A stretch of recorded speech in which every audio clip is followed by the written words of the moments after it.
Welcome back to a Munchausen's Proxy, where I have another 2-for-1 news video for you. It's a mix of good and bad, kind of like yesterday, and the first one is an article in Variety wherein James Cameron demonstrates he is clearly losing his mind. He's being interviewed for Variety's Directors on Directors by Robert Rodriguez. And what follows is James Cameron going completely off the feminist rail. Either that or he is pulling off a simply masterful troll. Anyway, in the article, he's talking about Avatar, The Way of Water, which is his new movie that came out Thursday night, I think it was. And he's bragging about the fact that in his movie, he has a woman who is 6 months pregnant fighting in a battle. And then he goes on to justify it, not only justify it in bizarre ways that are largely ahistorical. I'm not saying it's never happened in the history of ever, but largely what he's going on about is ridiculous nonsense. But he goes a step further and starts to actually shame Wonder Woman and Captain Marvel for not fighting the bad guys while 6 months pregnant like his character did.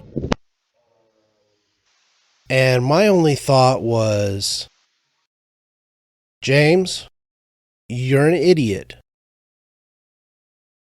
The only people who are fighting 6 months pregnant are either irresponsible or have gotten themselves in a really bad situation. If you're voluntarily going out and looking for trouble while 6 months pregnant, you are an irresponsible parent who does not belong reproducing. But then again, we kind of always knew James Cameron was a little bit on the left side of the political spectrum. And as the years have gone on, he seems to have lost more and more of his mind. I'm kind of reminded of an article wherein he's basically trying to say that Terminator Dark Fate was actually a good movie and he's proud of it. And I'm like, Jim, did you see the movie? I know you didn't direct it, and your name's on it as a sort of writer of the story it was based on. But dude, did you see the movie? That movie was complete crap fest. And basically just bent the Terminator franchise over a table and had its way with it. So I was always kind of ambivalent as to whether or not I was going to pay money to further James Cameron's ego, because yes, he's already filming Way of Water 3, I believe. It might be 4. I think he might have done 2 and 3 at the same time. Anyway, he's got 5 of these things planned. 5 of them already on the schedule, going all the way out to 2028, I believe. But I have to imagine that if this one does not, at the very least, break even, that Disney's going to pull the plug. Either pull the plug or pull him off the project. One of the two.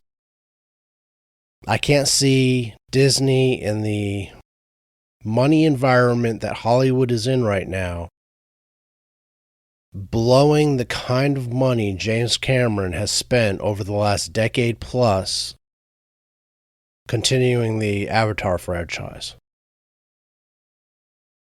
So this article about him going on about pregnant women in battle did not exactly do much for me wanting to see the movie. Now, from what I understand from people who have actually seen it already, it's the same visual spectacle that the first one was. And the story is at least a little more... I'm not even sure what the word is. It has more for you to get invested in.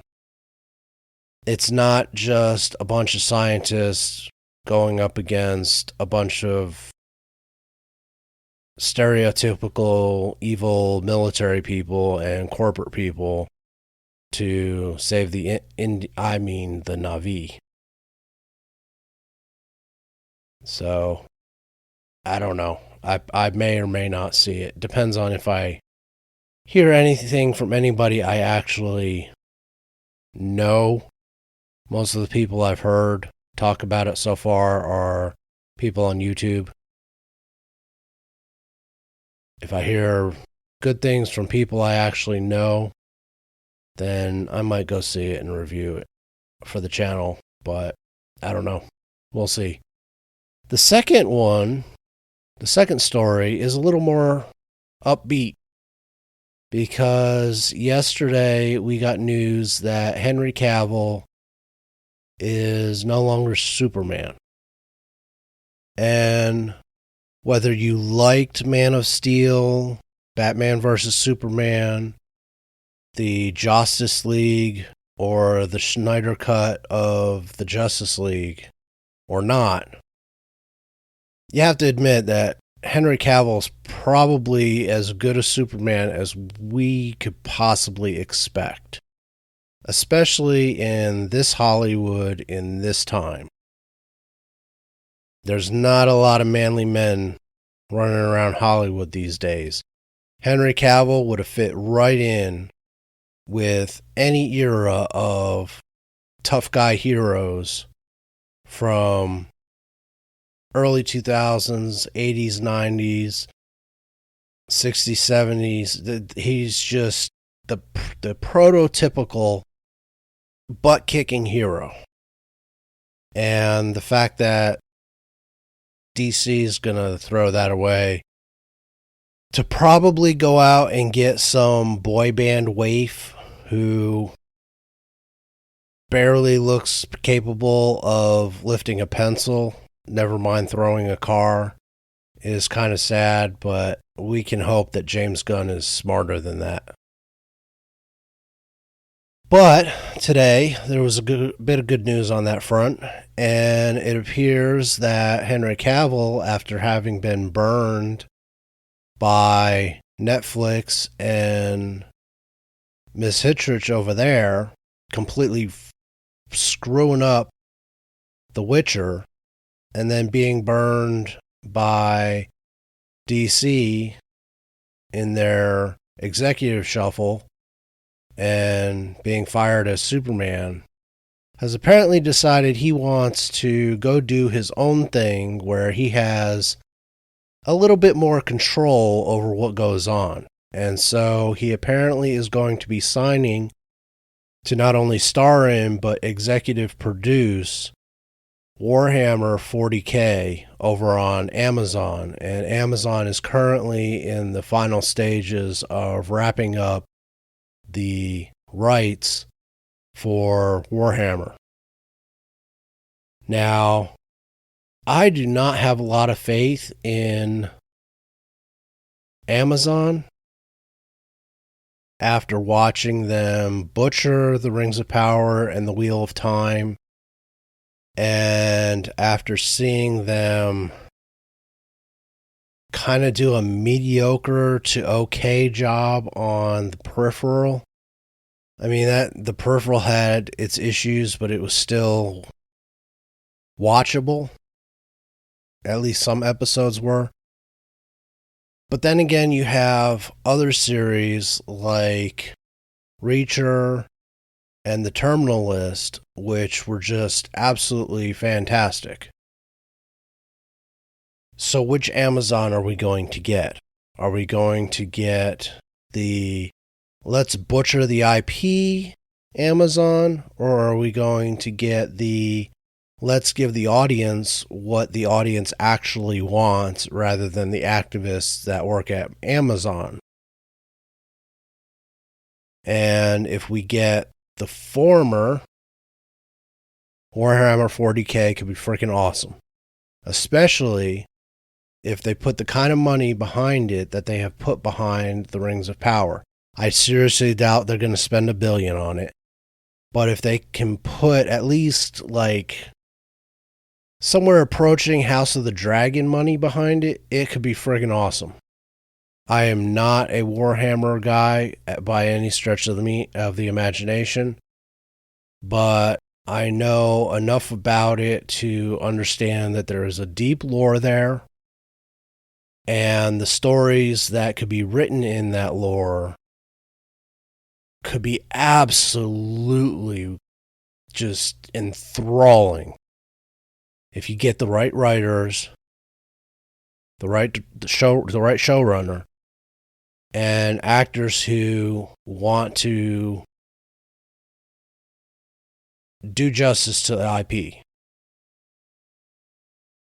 On the other hand, if we get the latter and we get a Lauren Hisrich type showrunner in there, as Netflix has done, or a Jessica Gao as Marvel has done with She-Hulk, then Warhammer 40K could be another Henry Cavill torture session. So, bit of good news for Henry Cavill, and I guess we'll see how that works out for him. And I really hope he winds up doing what he wants rather than what some activist Amazon decides to hire wants. Because if Jennifer Kasalki has her little fingers in it, it could wind up being another crap fest. But if he can put enough power behind himself and whoever the showrunner is to get it right, Amazon could wind up with a huge hit on their hands. And probably big enough to expand into movies if they wanted to go in that direction. So, congratulations, Henry Cavill. And I think I'm going to wrap that up here. If you like what I do here, please hit the like button, share the video, subscribe to the channel. Make sure the bell notification icon is on so you know when new videos get uploaded. And leave a comment or constructive criticism below, because I was off sick for a week plus and I'm getting hammered by the algorithm. So help me out with Mama Susan if you could. I would really appreciate it. See you in the next video.